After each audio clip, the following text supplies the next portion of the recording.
옛날 옛적 프랑스의 풍요로운 마을 베르트릴에 앙투안이라는 이름의 용감하고 호기심 많은 소년이 살고 있었습니다. 앙투안의 마을은 둘러싸인 자연의 아름다움 덕분에 잘 알려져 있었으며 특히 마을 근처에 있는 커다란 숲은 전설적인 이야기들로 가득 차 있었습니다. 사람들은 그 숲을 마법의 숲이라고 불렀습니다. 이 숲에서는 나뭇잎이 무지개 빛으로 빛나고 밤이 되면 별빛이 나무 사이를 비추며 춤을 추었습니다. 마을 사람들 중에는 마법의 숲에 대해 두려워하는 이들도 있었지만 앙투안은 그 숲을 항상 좋아했습니다. 무엇이 그곳을 그렇게 특별하게 만드는지 알고 싶었기 때문입니다. 마을의 어른들은 숲에는 숲의 신비를 지키는 곳에 생명체들이 살고 있다고 했습니다. 그리고 그들 중에는 위험한 존재들도 있다고 경고했습니다. 그러나 앙투안은 항상 숲을 탐험하고 싶은 마음을 품고 있었습니다. 어느 날 기회가 찾아왔습니다. 앙투안은 우연히 숲의 가장자리에서 반짝이는 빛나는 깃털 하나를 발견했습니다. 그 깃털은 무지개 빛을 띠며 앙투안을 손짓하는 듯 했습니다. 앙투안은 그 깃털을 따라가기로 마음먹었습니다. 숲의 안쪽으로 더 깊이 들어갈수록 앙투안은 주위에 경이로운 것을 발견했습니다. 나무들은 인간의 말과 같은 언어로 속삭였고 작은 요정들이 그를 반겨주며 웃음소리를 내었습니다. 그는 나비처럼 날아다니는 빛나는 생명체들과 친해졌고 그들은 앙투안을 자신들의 친구로 받아들이겠다고 약속했습니다. 마침내 앙투안은 숲의 중심부에 도착했습니다. 그곳에서 그는 눈동자의 연못이라 불리는 신비스러운 호수를 발견했습니다.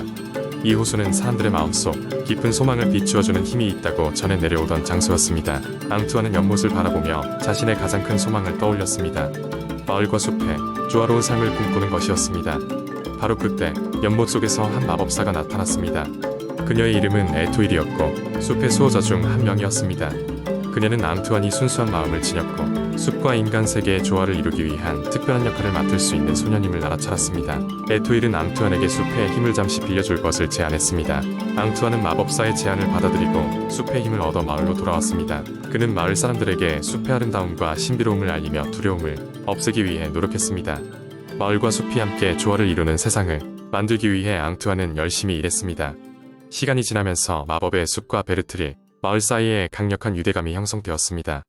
사람들은 이제 숲을 두려워하지 않게 되었고 숲은 그들에게 더 많은 자연의 경이로움을 선사했습니다. 앙투안은 자신이 꿈꾸던 세상을 이뤘다는 사실에 행복했고 숲의 친구들과 함께 새로운 모험을 찾아 나섰습니다. 이렇듯 마법의 숲과 소년 앙투안의 모험은 프랑스의 전설로 남아 시간이 지나며 많은 이들에게 용기와 화해의 중요성을 일깨워주는 이야기가 되었습니다.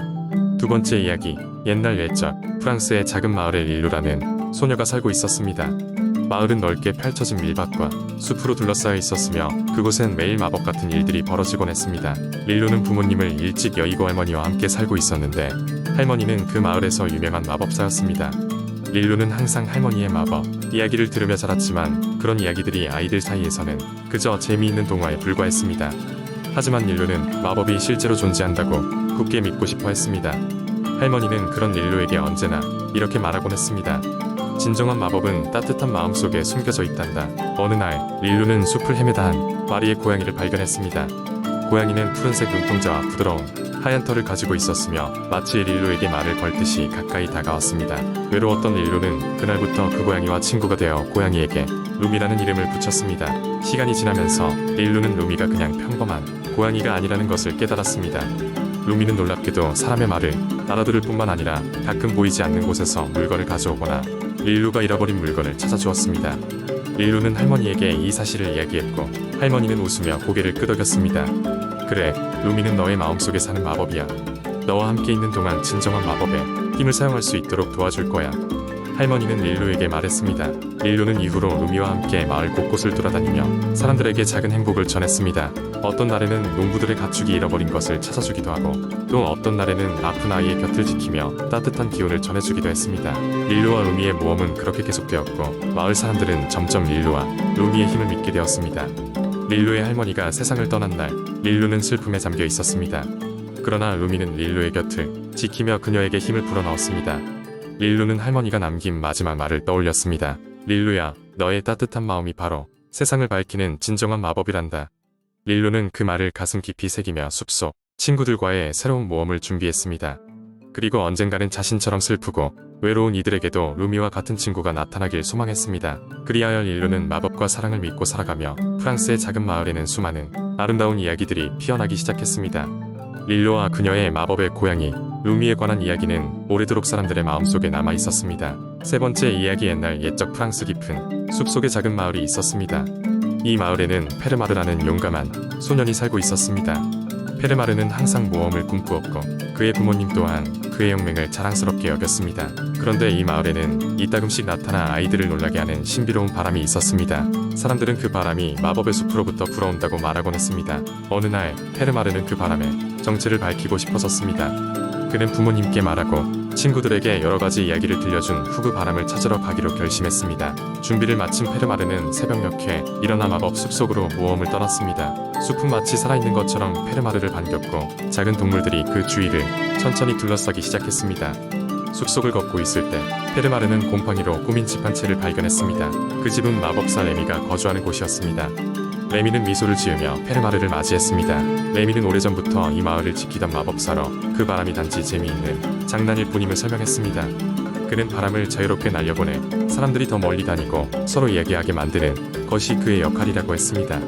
레미의 말에 감명을 받은 페르마르는 그와 오랫동안 이야기를 나누었고 마법사로부터 몇 가지 마법을 배웠습니다. 그 중 하나는 마음의 소리를 들을 수 있는 능력이었습니다. 이 능력이 있으면 사람들의 마음속에 진심으로 무엇을 원하는지를 알 수 있었지요. 결국 페르마르는 마법 숲에서 나와 마을로 돌아왔고 용감한 그의 이야기는 마을 사람들 사이에 전설처럼 전해졌습니다. 그의 모험은 사람들에게 많은 것을 깨닫게 했습니다. 가끔은 작고 신비로운 것들이 큰 변화를 가져올 수 있다는 것을 말입니다. 그리고 페르마르는 그 후에도 항상 마을을 돌아다니며 사람들의 마음속 이야기를 듣고 도움이 필요한 곳에 힘을 보탰습니다. 페르마르와 작은 바람 이야기는 오랜 세월 동안 여러 세대를 거쳐 내려오며 사람들에게 용기와 희망을 주었습니다. 그의 이름은 프랑스의 많은 지역에서 아직도 노래와 시로 불려지고 있습니다. 네 번째 이야기. 옛날 옛적 프랑스의 넓은 숲속 깊숙한 곳에 작은 마을이 있었다. 그 마을은 고대의 전설로 채워져 있었고 그 중 하나는 매우 특별했다. 그 전설은 장미에 관한 것이었는데 그 장미는 마법적인 힘을 지닌 것으로 전해졌다. 숲에 사는 마법사 장 바르틀레미는 그 장미의 수호자였다. 그는 숲과 장미의 힘을 보호하며 살아갔다. 마을 사람들은 때때로 그를 찾아와 궁금한 점을 물어보곤 했지만 그들은 마법사가 내리는 신비로운 가르침을 항상 이해할 수 있는 것은 아니었다. 그 마을에는 아름다운 소녀 장미라는 이름을 가진 공주가 있었는데 그녀는 장 바르틀레미의 숲속에 피어있는 장미를 무척 좋아했다. 그녀는 어렸을 때부터 그 장미를 보러 숲을 찾아가곤 했고 마법사는 그녀가 장미와 가까워지는 것을 기뻐했다. 그러던 어느 날 다른 왕국에서 온 왕자가 프랑스를 방문하게 되었다. 그는 공주의 아름다움을 듣고 곧장 그녀를 만나러 갔다. 공주는 그에게 장 바르텔레미와 장미에 대한 이야기를 해주었다. 궁금증이 생긴 왕자는 공주와 함께 숲을 방문하기로 결정했다. 숲속 깊은 곳에 도착했을 때 왕자는 장 바르텔레미를 만나게 되었고 마법사는 그들에게 장미의 이야기와 그 의미를 설명해 주었다. 이 장미는 순수한 사랑의 상징이자 자연과 인간의 조화로운 관계를 의미합니다라고 마법사는 말했다. 왕자는 이 장미가 얼마나 중요한지를 깨닫고 그것을 누구도 손대지 않도록 하고 싶어졌다. 그러던 중 마법사는 한 가지 조건을 내걸었다. 당신의 마음이 진정으로 순수하고 공주를 진심으로 사랑한다면 이 장미의 마법은 당신과 공주를 영원히 보호해줄 것입니다.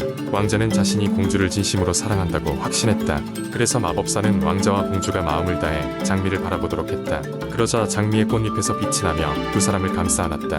그 빛 속에서 두 사람은 공주와 왕국을 위한 대의를 다짐하며 서로에게 더욱 깊은 사랑을 느끼게 되었다. 마법사는 미소를 지으며 말했다. 이제 두 사람은 이 장미처럼 시들지 않는 사랑을 얻게 되었네. 왕자는 공주의 손을 잡고 숲을 나섰고 그들의 사랑은 시간이 지나도 변하지 않았다. 그날 이후로 그들은 함께 프랑스를 다스리며 평화로운 나라를 만들었고 숲속의 장미는 여전히 그곳에 남아 그들의 사랑을 증거하고 있었다. 마을 사람들은 여전히 그 전설을 아이들에게 이야기하였고 장미의 이야기는 세월이 흘러도 기억 속에 살아남았다. 마법사 장 바르텔레미도 숲과 함께 평화롭게 살아갔다.